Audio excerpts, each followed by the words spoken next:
तो कैसे हैं स्टूडेंट।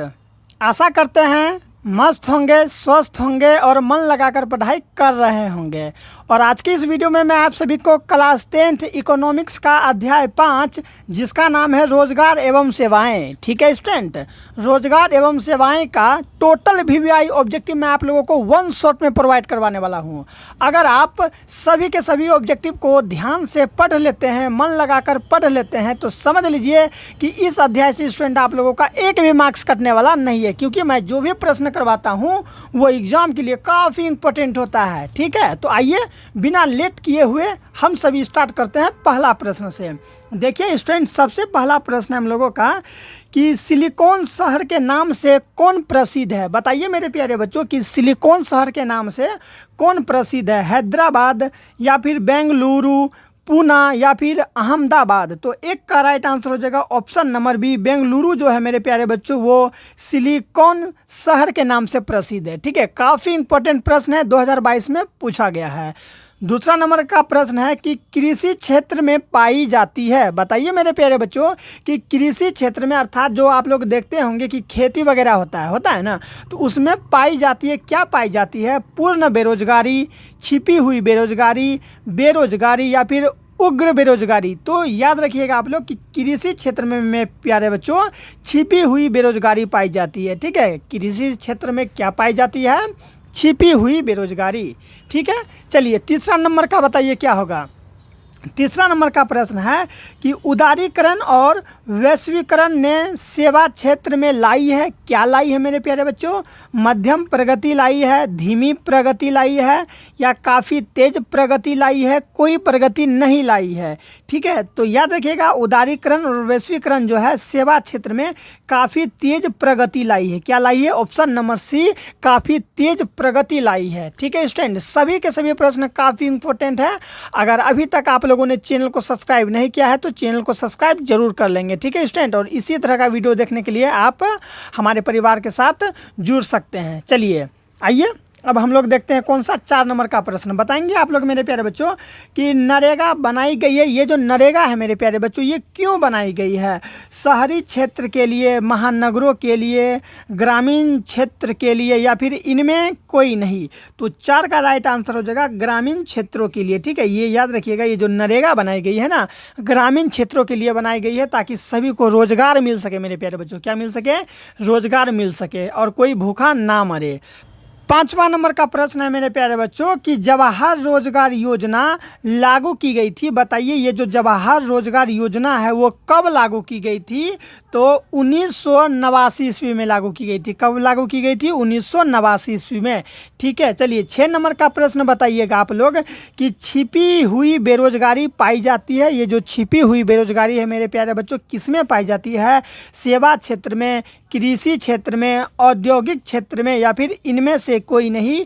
तो छिपी बेरोजगारी जो है मेरे प्यारे बच्चों वो कृषि क्षेत्र में पाया जाता है। किस में पाया जाता है, छिपी हुई बेरोजगारी रहेगा या फिर छिपी बेरोजगारी रहेगा तो कृषि क्षेत्र में पाया जाता है। ठीक है, चलिए 7 नंबर का आप लोग जवाब देने का प्रयास करेंगे कि भारत में कॉल सेंटरों की संख्या स्थिर है, घटी है, बढ़ी है या फिर उपयुक्त तीनों। ठीक है, तो याद रखेंगे आप लोग बढ़ी है। भारत में जो है कॉल सेंटरों की जो संख्या है वो क्या हुआ है मेरे प्यारे बच्चों, तो बढ़ी है। ठीक है, अगर ऑप्शन में आप लोग को ऐसे मिलेगा कि बढ़ोतरी हुई है तो भी आप लोग उसी से जाएंगे। ठीक है, चलिए 8वां नंबर का आप लोग जवाब देने का प्रयास करेंगे कि आउटसोर्सिंग मेरे प्यारे बच्चों, आउटसोर्सिंग का सर्व प्रमुख क्षेत्र क्या है। बताइए, नेपाल है या फिर भारत है, नेपाल है, श्रीलंका है या फिर पाकिस्तान है। तो आउटसोर्सिंग का सर्व प्रमुख क्षेत्र मेरे प्यारे बच्चों कौन है, तो इंडिया है। क्या है, याद रखिएगा आप लोग कौन है, तो इंडिया है। ठीक है, 9 नंबर का प्रश्न है कि ऑल इंडिया रेडियो का नाम बदलकर आकाशवाणी कब किया गया। कब किया गया था मेरे प्यारे बच्चों, बताइए। 1936 ईस्वी में, 1947 ईस्वी में या फिर 1947 1957 ईस्वी में या फिर 1960 ईस्वी में? तो नो का राइट आंसर हो जाएगा आप लोगों का ऑप्शन नंबर सी 1957 ईस्वी में। कब मेरे प्यारे बच्चों? 1957 ईस्वी में। और आप लोग कमेंट करके बताएंगे कि 1947 ईस्वी में क्या हुआ था।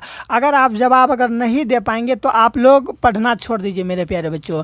अगर आप कमेंट में इसका जवाब नहीं दे पाएंगे कि 1947 में क्या हुआ था तो पढ़ाई करना छोड़ दीजिए।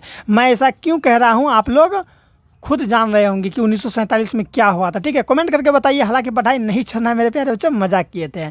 चलिए अगला प्रश्न है 10 नंबर का कि भारत में सेवा क्षेत्र को सामान्यतः कितने भागों में बांटा जा सकता है? कितने भागों में बांटा जा सकता है? 2 भाग में, 4 भाग में, 6 भाग में या फिर 8 भाग में? तो याद रखेंगे आप लोग कि भारत में सेवा क्षेत्र को स्टूडेंट सामान्यतः 2 भागों में बांटा जा सकता है। कितने भागों में? 2 भागों में बांटा जा सकता है। ठीक है, नेक्स्ट है बाजार की व्यापकता का विस्तार। ठीक है मेरे प्यारे बच्चों, बाजार की व्यापकता का विस्तार भारत से गया है। भारत से कहाँ गया है? पूरा यूरोप गया है, पूरा एशिया गया है, पूरी दुनिया गया है या फिर इनमें से कोई नहीं?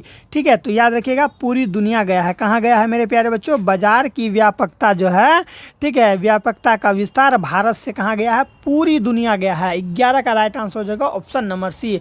और ये प्रश्न आप लोग जान ही रहे हैं, काफ़ी इंपॉर्टेंट है। ठीक है, नेक्स्ट है, चलिए 12 नंबर का आप लोग जवाब दीजिए क्या है। 12 नंबर का प्रश्न है मेरे प्यारे बच्चों कि मॉल उपलब्ध कराती है। जो मॉल होता है, आप लोग कभी ना कभी मॉल जरूर सामान वगैरह खरीदने के लिए ज़रूर गए हैं। अगर जो नहीं गए हैं वो मेरे साथ चलिए, ठीक है, मैं आपको घुमाऊंगा अगर कभी मॉल नहीं गए हैं तो। ठीक है, तो पहले इसका जवाब दीजिए कि मॉल उपलब्ध कराती है वस्तुओं को। जो है मॉल क्या उपलब्ध कराती है? एक ही स्थान पर या फिर कुछ वस्तुएं, ठीक है, या फिर अलग अलग स्थान पर कुछ चुनी हुई वस्तु है। प्रश्न को समझिए, जो मॉल होता है ना, वो मॉल क्या करता है?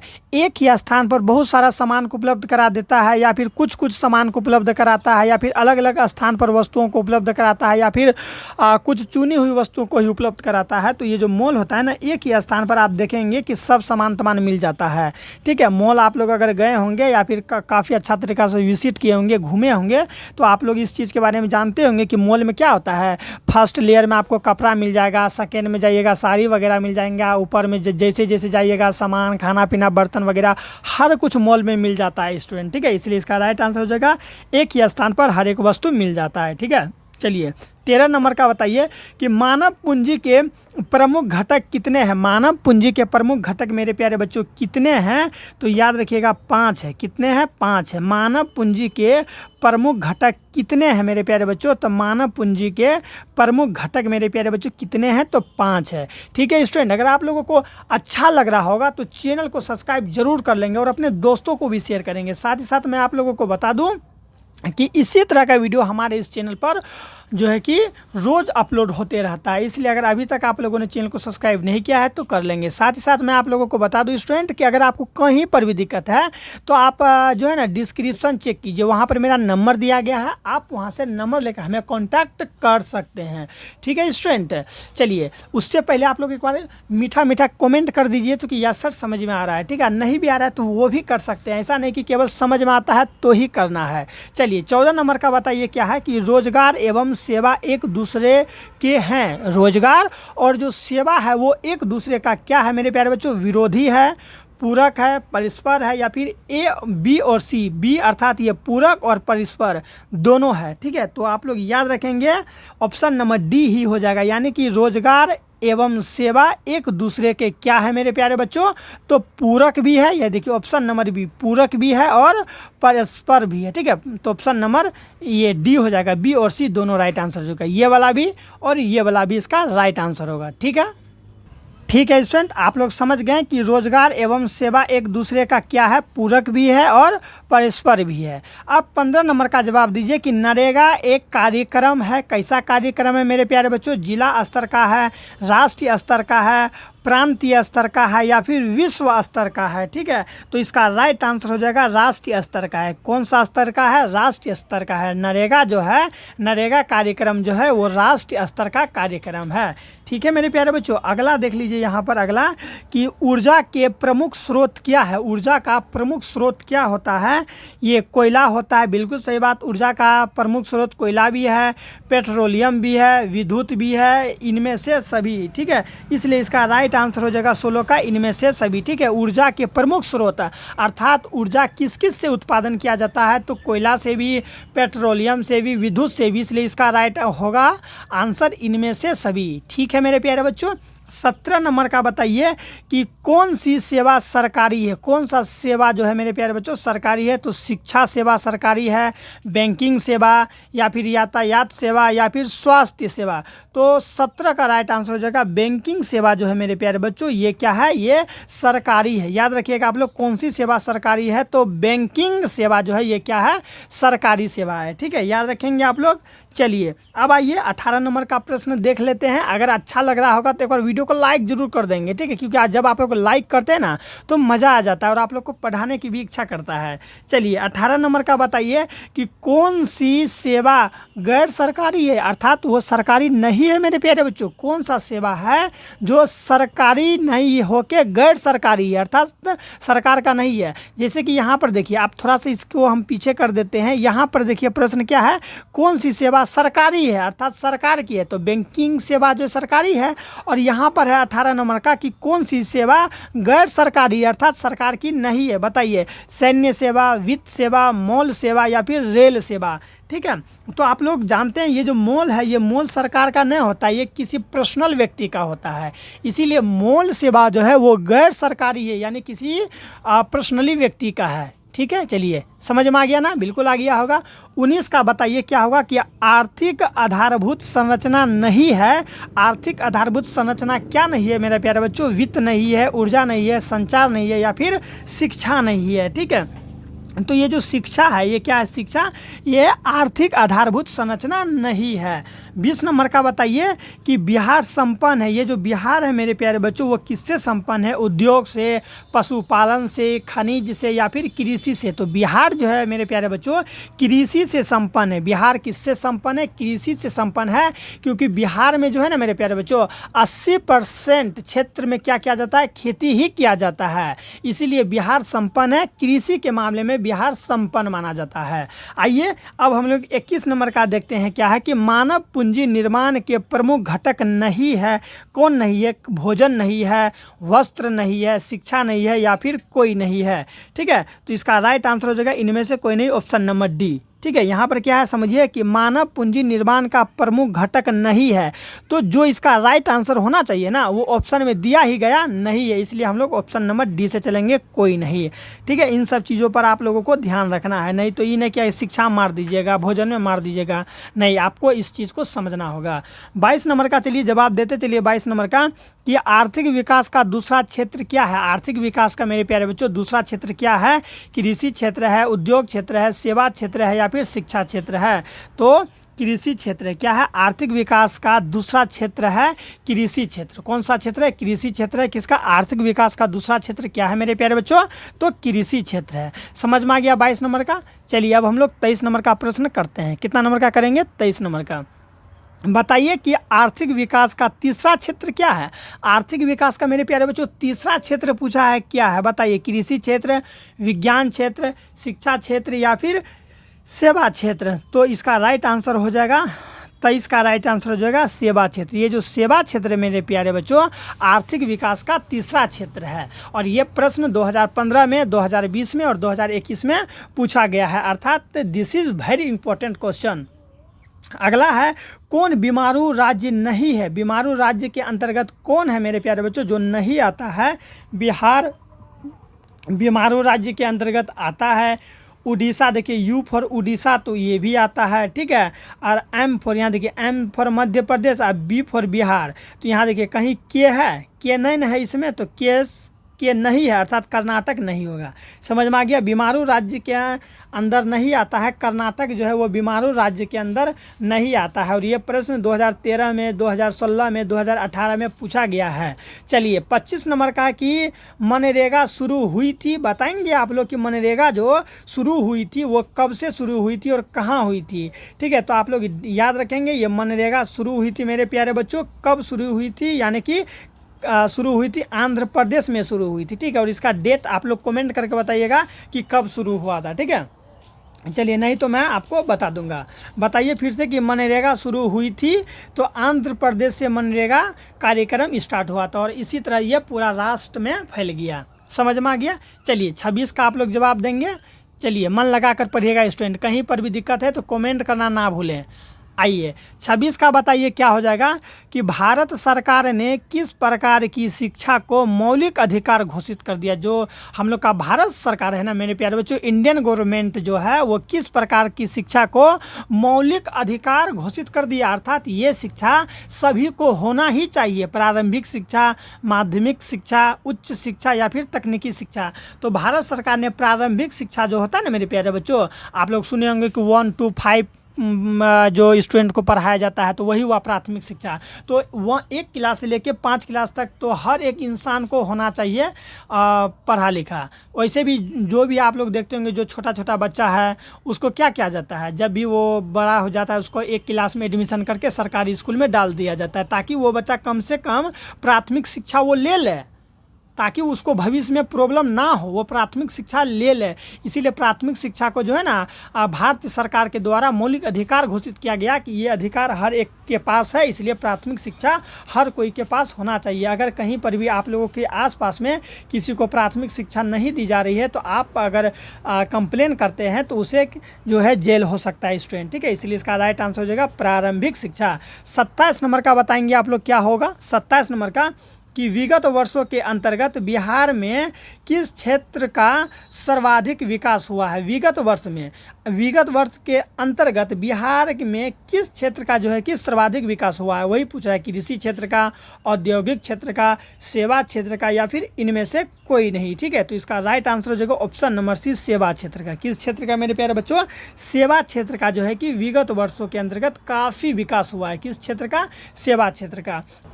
28 नंबर का आप लोग जवाब देने का प्रयास करेंगे मेरे प्यारे बच्चों कि हमारे देश का कौन सा शहर सूचना प्रौद्योगिक तथा सॉफ्टवेयर शक्ति का प्रतीक बन गया है। दिल्ली, मुंबई, बेंगलुरु या फिर चेन्नई। तो इसका राइट आंसर हो जाएगा ऑप्शन नंबर सी, बेंगलुरु, ठीक है स्टूडेंट। ये जो बेंगलुरु है ये क्या हो चुका है, प्रौद्योगिकी तथा सॉफ्टवेयर शक्ति का प्रतीक बन गया है। कौन, तो ये बेंगलुरु, ठीक है। समझ में आ गया। आइए अब हम लोग 29 नंबर का प्रश्न देखेंगे और आप लोग सही जवाब देने का प्रयास करेंगे।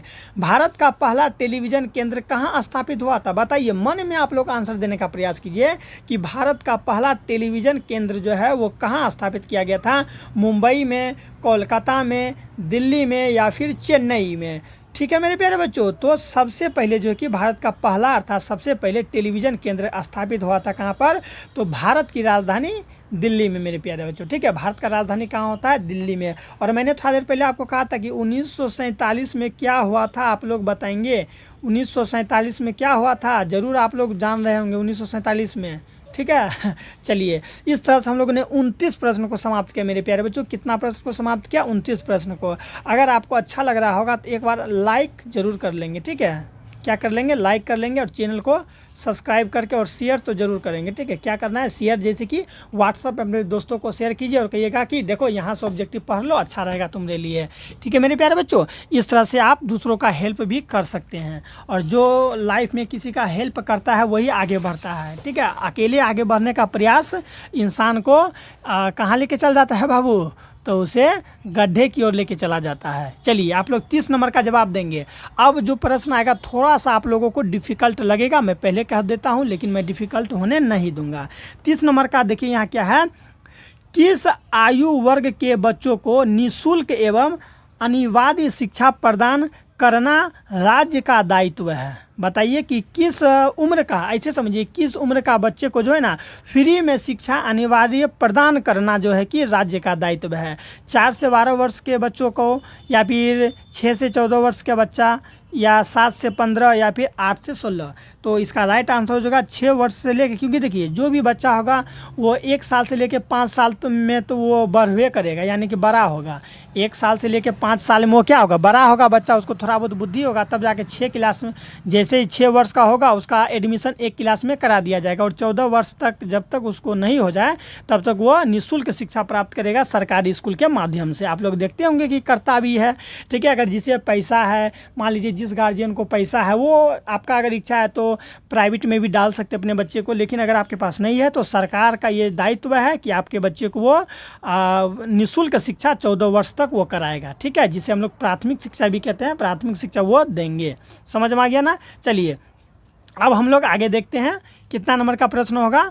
31 नंबर का बताएंगे आप लोग कि ग्रामीण रोजगार योजना पंचायत प्रखंड में अधिक कारगर नहीं हो पाया मेरे प्यारे बच्चों, बिचौलिया के कारण। किसके कारण? बिचौलिया के कारण नहीं हो पाया। Option number A is the right answer, ठीक है। चलिए 32 का आप लोग जवाब दीजिए कि सरकार ने राष्ट्रीय पोषण सहयोग कार्यक्रम अथवा मध्याह्न भोजन योजना आरंभ किया। कब किया? जुलाई 1990 से, जुलाई 1991 से, अगस्त 1995 से, या फिर जून 2001 से। तो 32 का राइट आंसर हो जाएगा ऑप्शन नंबर सी हो जाएगा, अगस्त 1995, ऑप्शन नंबर सी, ठीक है।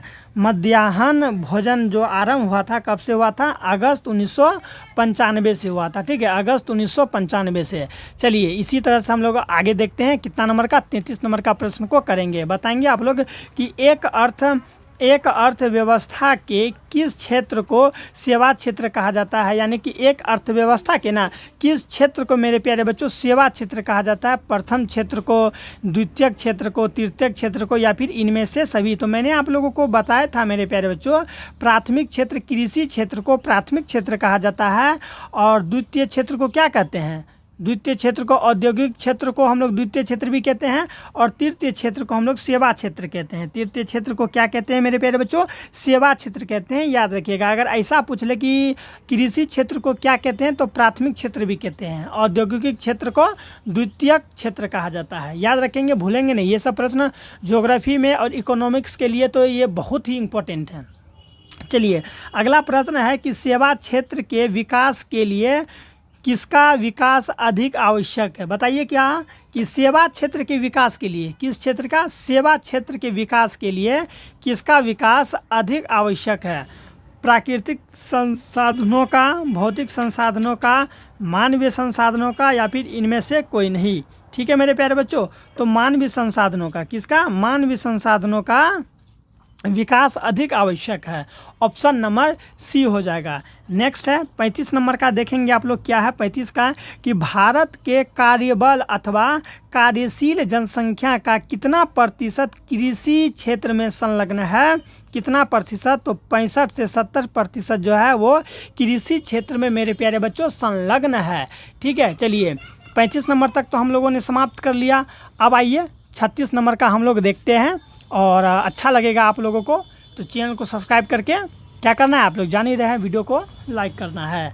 चलिए 36 का जवाब दीजिए कि सेवा क्षेत्र का निर्माण होता है। ये जो सेवा क्षेत्र है ना, इसका निर्माण होता है कहाँ पर होता है? तो इनमें से सभी के द्वारा होता है। सेवा क्षेत्र का निर्माण इनमें से सभी के द्वारा होता है, अर्थात संचार सेवाओं के द्वारा भी होता है, परिवहन सेवाओं के द्वारा भी, वाणिज्य सेवाओं द्वारा भी होता है, ठीक है। इसलिए सेवा क्षेत्र का निर्माण होता है इनमें से सभी के द्वारा। अगला देखिए यहाँ पर है कि निम्नांकित में कौन संचार सेवाओं का अंग है?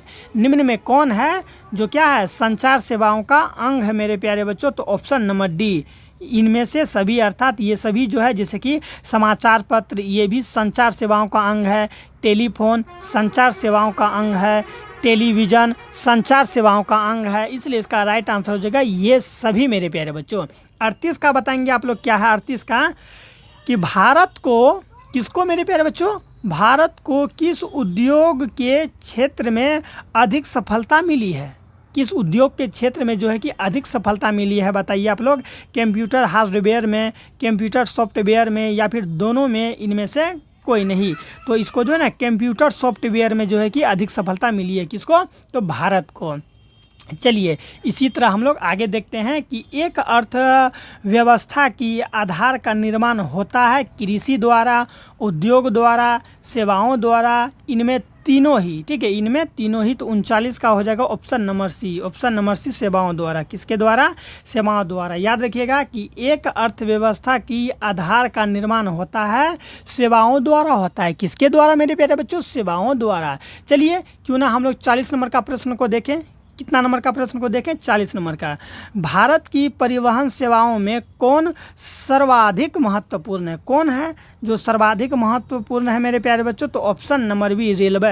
क्या हो जाएगा? रेलवे जो है कि भारत की परिवहन सेवाओं में सर्वाधिक महत्वपूर्ण है रेलवे। और रेलवे के बारे में आप लोग जानते होंगे मेरे प्यारे बच्चों कि रेलवे में ही जो है कि भारत का लगभग जो भी व्यक्ति है वो उसी से सफ़र करना पसंद करते हैं।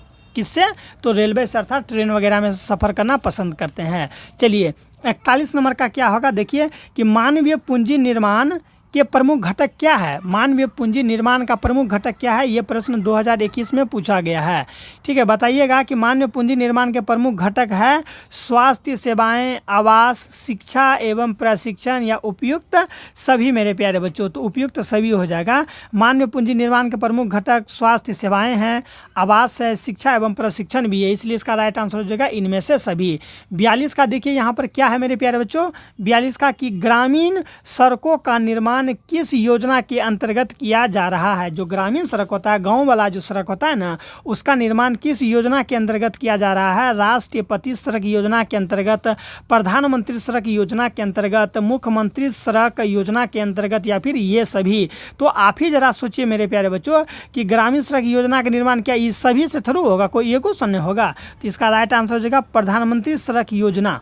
ठीक है, प्रधानमंत्री सड़क योजना के तहत गांव वगैरह में जो सड़क बनता है ना, तो इसी के द्वारा बनता है। समझ में आ गया? चलिए अब हम लोग देखते हैं अगला प्रश्न क्या है। कितना नंबर का देखेंगे? 43 का। बताइए स्टूडेंट कि विकसित देशों की कार्यशील जनसंख्या का अधिकांश भाग कार्यरत रहता है। यानी कि जो विकसित देश होता है ना मेरे प्यारे बच्चों, विकसित देश में लगभग जनसंख्या किस में काम करते हैं? कृषि क्षेत्र में, उद्योग क्षेत्र में या फिर सेवा क्षेत्र में? तो 43 का होगा सेवा क्षेत्र में काम करते हैं। और जो देश सेवा क्षेत्र में काम करेगा वो देश उतना ही ज़्यादा डेवलप होगा। ठीक है, याद रखिएगा। चलिए अगला है 44 नंबर का है। यहाँ पर क्या है कि निम्नांकित में कौन बीमारू राज्य है? ठीक है, अर्थात कौन बीमारू राज्य है? तो आप लोग देख लीजिएगा कि बी से किसका नाम होता है? आई से, एम से, ए से, आर से, यू। अगर इनमें से अगर कोई आ गया तो समझिए वो बीमारू राज्य के अंतर्गत आता है। और ये प्रश्न कब पूछा गया है? 2020 में।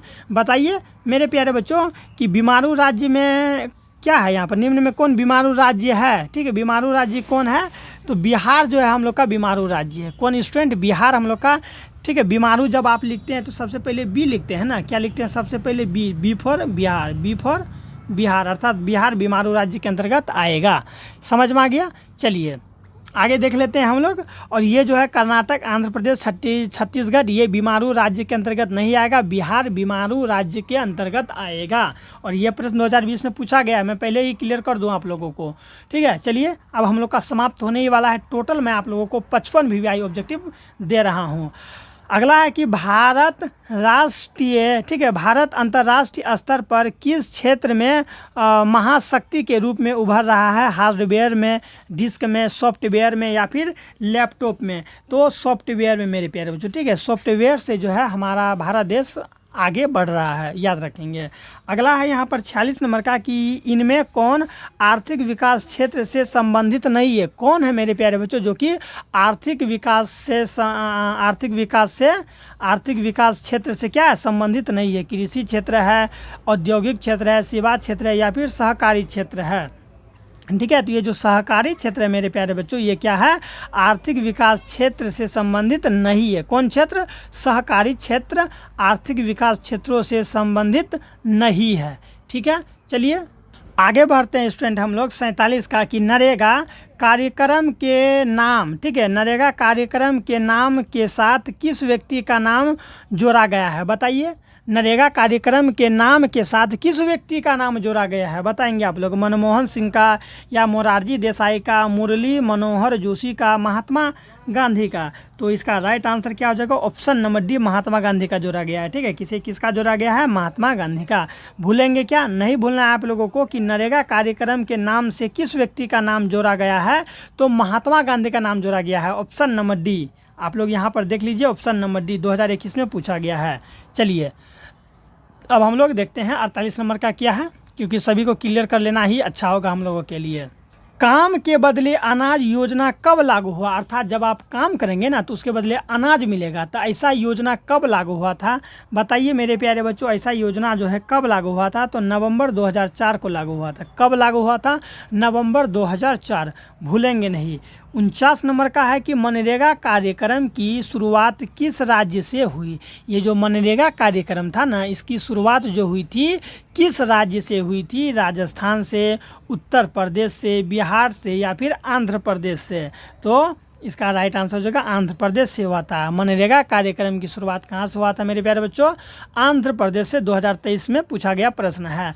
अगला प्रश्न है 50 नंबर का, देख लीजिए क्या है कि निर्यात संवर्धन क्षेत्र को निम्न में से किस में बदल दिया गया है, यानी कि ये जो है ना EPZ जो है इसे किस में बदल दिया गया है, तो विशेष आर्थिक क्षेत्र में इसे क्या कर दिया गया है, बदल दिया गया है। ठीक है, चलिए यहाँ तक तो देख लिए 50 नंबर तक, और बाकी के ज़्यादा नहीं, मात्र और 5 प्रश्न है, इसे भी हम लोग क्लियर कर लेंगे मेरे प्यारे बच्चों। निम्न में से कौन सी बेरोजगारी कृषि क्षेत्र में पाई जाती है, कौन सी बेरोजगारी है जो कृषि क्षेत्र में पाई जाती है, बताएंगे आप लोग। छिपी हुई बेरोजगारी, मौसमी बेरोजगारी, ए और बी दोनों, या फिर संरचनात्मक बेरोजगारी। तो 51 का राइट आंसर क्या होगा, आप लोग खुद जानते हैं, छिपी हुई बेरोजगारी और मौसमी बेरोजगारी, ए और बी दोनों राइट आंसर होगा, इसलिए इसका राइट आंसर हो जाएगा ऑप्शन नंबर सी। फिर से समझ लीजिए कि निम्न में से कौन सी बेरोजगारी कृषि क्षेत्र में पाई जाती है, तो कृषि क्षेत्र में अर्थात खेतों में मेरे प्यारे बच्चों छिपी हुई बेरोजगारी भी पाई जाती है और मौसमी बेरोजगारी भी पाई जाती है। चलिए 52 का है यहाँ पर, 52 का कि प्रधानमंत्री नरेंद्र मोदी ने विमुद्रीकरण की घोषणा कब की, विमुद्रीकरण की जो घोषणा है कब की, तो 8 नवंबर 2016 को किया था। कब किया था, 8 नवंबर 2016 को। ठीक है, 53 नंबर का देखिए कि भारत में LPG, ठीक है, लिक्विड पेट्रोलियम गैस नीति कब अपनाई थी, LPG नीति कब अपनाई थी, 1990, 1991, 1995, 2001। ठीक है, 54 नंबर का देख लेते हैं। ये प्रश्न 2000 कब पूछा गया है, 24 में पूछा गया है। खनन को किस क्षेत्र में शामिल करते हैं, ये जो खनन होता है ना, खनन को किस क्षेत्र में शामिल करते हैं, आप लोग खुद जान रहे होंगे मेरे प्यारे बच्चों कि खनन को कृषि क्षेत्र में शामिल करते हैं। किसको, खनन को मेरे प्यारे बच्चों किस क्षेत्र में शामिल करते हैं, तो कृषि क्षेत्र में। अंतिम प्रश्न है इस वीडियो का हम लोगों का। ठीक है, ये जो प्रश्न है अंतिम है, इसलिए अगर अभी तक आप लोगों ने चैनल को सब्सक्राइब नहीं किया है तो ज़रूर कर लेंगे, और अध्याय 6 के लिए आप लोग तैयार रहेंगे। ठीक है, क्योंकि अगले वीडियो में आप लोगों को अध्याय 6 करवाने वाला हूँ। चलिए 55 नंबर का देख लेते हैं कि निम्न में से क्या आर्थिक आधारभूत संरचना का अंग है, आर्थिक क्या है, आर्थिक आधारभूत संरचना का अंग है, तो यातायात, ऑप्शन नंबर डी जो है मेरे प्यारे बच्चों, ये जो है ये क्या है, आर्थिक आधारभूत संरचना का अंग है। ठीक है स्टूडेंट, इस तरह से हम लोग का टोटल VVI ऑब्जेक्टिव समाप्त होता है। मिलते हैं नेक्स्ट वीडियो में, अपना ख्याल रखिएगा।